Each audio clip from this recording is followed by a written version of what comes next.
Hello students, तो आज हम करेंगे एक्सरसाइज 14.1 का क्वेश्चन नंबर 5। तो क्वेश्चन नंबर 5 क्या कहता है? Let A B the centre of two circles of equal radii.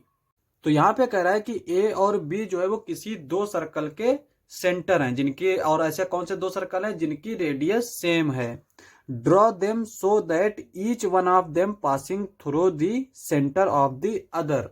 तो हमें इन सर्कल्स को इस तरह से ड्रॉ करना है कि एक जो है सर्कल जो है वो दूसरे के सेंटर से पास हो। जैसे अगर हमने यहाँ पे ये ए पॉइंट ले लिया और इसको सेंटर मान के हमने एक सर्कल ड्रॉ किया, ठीक है।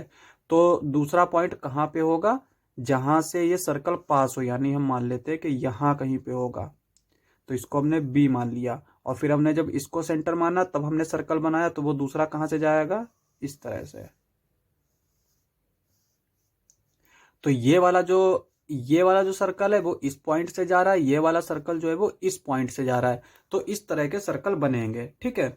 आगे कहता है कि the centre of the other let them intersect at C and D. हम मान लेते हैं कि ये जो इंटरसेक्ट कर रहे हैं ये पॉइंट है सी और डी। तो हमने इसको सी मान लिया, इसको डी मान लिया, कोई भी आप पॉइंट मान सकते हैं।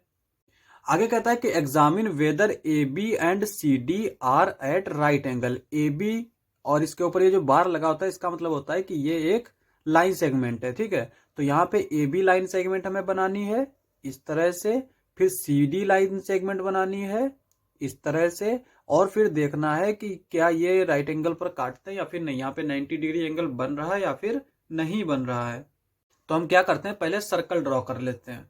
तो यहाँ पे हम ले लेते हैं कोई पॉइंट ए और इस पॉइंट के ऊपर हम इस पॉइंटर को रखते हैं इस तरह से और एक ये सर्कल बना लेते हैं, ठीक है।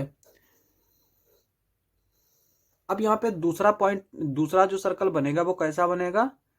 देखो, ये ए वाला हमने बनाया है, ये हमारा बी से पास होके जाएगा। तो हमने कहीं यहाँ पे मान लिया कि ये होगा बी।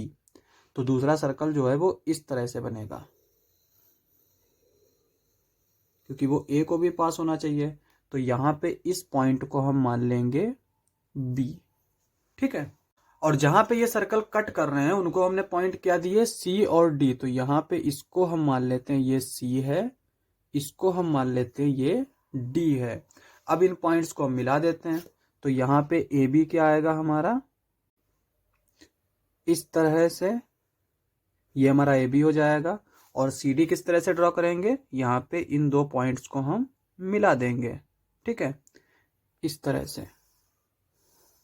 तो ये दोनों जब हमने पॉइंट मिला दिए तो यहाँ पे ये एक एंगल बन गया। ये एंगल क्या होगा हमारा? 90 डिग्री होगा। और इसको हम मेजर भी कर सकते हैं, इसको हम प्रोटेक्टर से मेजर कर सकते हैं। तो यहाँ पे अगर हम देखें तो ये इसको हम रखेंगे इस तरह से, और यहाँ पे हम देख सकते हैं कि ये जो लाइन है ये पूरा 90 डिग्री पे जा रही है। तो इसका मतलब इसका एंगल जो है 90 डिग्री बन जाएगा। तो यहाँ पे लिख देंगे हम hence A B and C D at right angle, ठीक है। ये हमारा आंसर हो जाएगा। क्वेश्चन समाप्त। नेक्स्ट लेक्चर में करेंगे नेक्स्ट क्वेश्चंस। आज के लिए बस इतना ही।